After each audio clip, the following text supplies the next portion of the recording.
We are on camera. Sorry, I did not notice this. Hello, this is Payal ma'am here. As we already discussed that we are going to proceed on with the breathing system in this video lecture. So, the breathing exercises has become one of the most important as well as one of the most thing that I enjoy doing during this quarantine, because it not just relaxes my body but also helps in calming down my senses. And I would also request all of you to also do this breathing exercises during this lockdown, because it will help you to concentrate more on your studies, because it helps in improving our blood circulations as well. So it's a request for you to watch this video throughout, and today we are going to discuss about the breathing system. So without any further ado, let us begin. So what I did just now was when I was inhaling, I just lifted my body upwards, and this just happens involuntarily. I'm not raising up my body, it just happens involuntarily. Okay, involuntary in the sense it happens automatically, where the rib cage within our body, it extends forward and upward. Okay, means it goes outwards, it bulges out when we inhale, and it also goes upward. Okay, so when it does that, the chest cavity increases in size, or it increases in volume. So what happens? Immediately the air rich in oxygen gets inside our body. And similarly, after inhaling, when we are exhaling, then automatically our rib cage, it goes downwards and it gets inwards, which reduces our chest cavity, means it is reducing the volume of the chest cavity. So when the volume decreases, the pressure inside the chest cavity, it increases, and when that happens, the air rich in the carbon dioxide gas, it just goes out of our body. So this is the mechanism behind the breathing process. So we will understand this better through the help of a diagram, which we are going to discuss shortly. Okay, so let us understand the mechanism of breathing over here. So as you can see, I have drawn the process of inhalation and the process of exhalation on this side. Okay, so over here you can see that the lungs, now here the pink color portion indicates the lungs. So you can see here the lungs are bigger in size in this, that is during inhalation, and the lungs are getting smaller or rather squeezed at the time of the exhalation.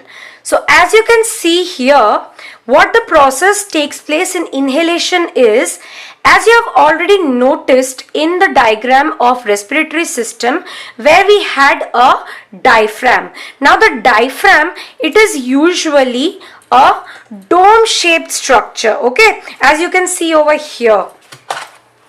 Okay, so as you can see over here, it is normally a dome shaped structure.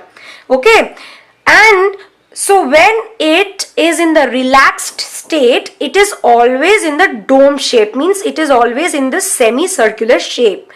But when it contracts, now all the muscles, either they contract or they relax. Okay, it is because the muscles contract and relax that we are able to move our hands and legs and our body.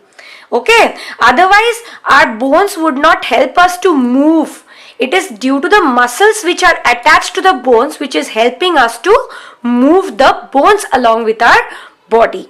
Okay, so here you can see the diaphragm, it is in the relaxed state, but when it contracts, it becomes flattened or straight like this.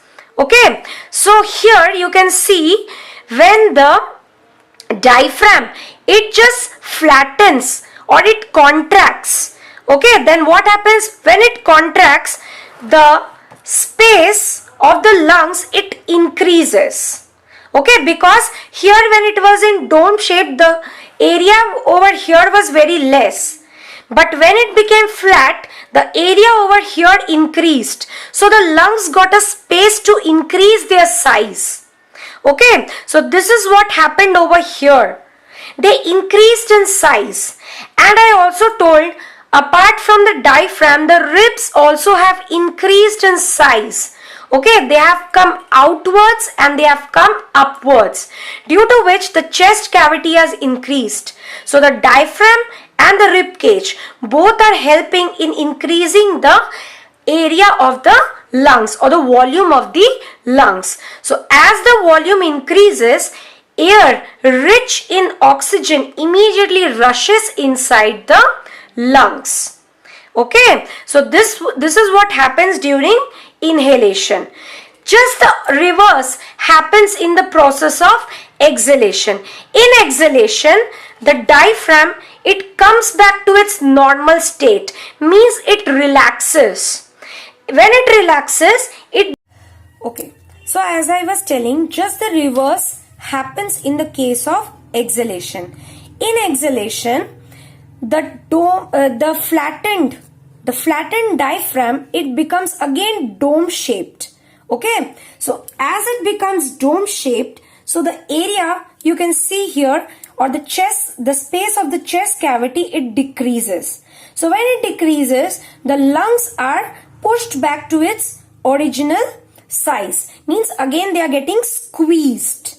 Okay, so as it is getting squeezed, and apart from that, the ribs also, they are coming again backward and downward. So because of this, the chest cavity, it decreases in the size. As it decreases in the size, it squeezes the size of the lungs also. So the lungs become shorter or lesser in the size. So as its size decreases or as it gets squeezed, it pushes away out the air rich in carbon dioxide. So this is what happens during exhalation. So in inhalation, the size or volume of the lungs, it increases, and during exhalation, the volume of the lungs, it gets squeezed and decreased. So as it increases over here, it pushes or it allows the air rich in oxygen to get inside our body, and when it squeezes, it lets the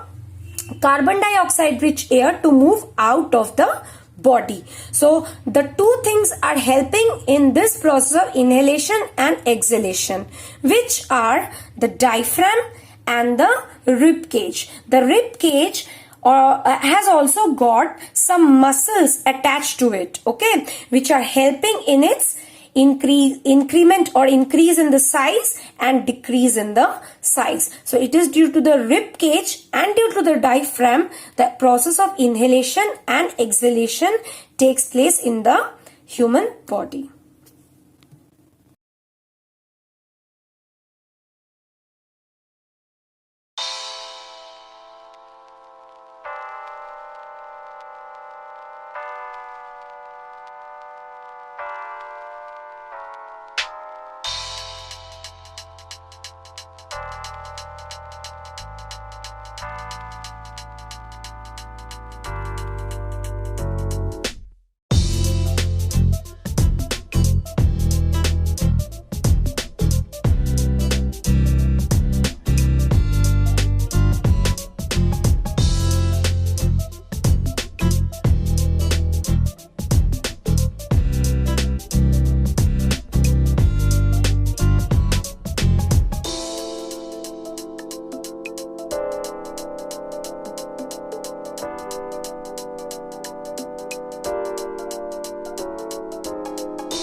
So if you enjoyed this video, then please do give it a thumbs up or a like, and also do comment if you really enjoyed this video.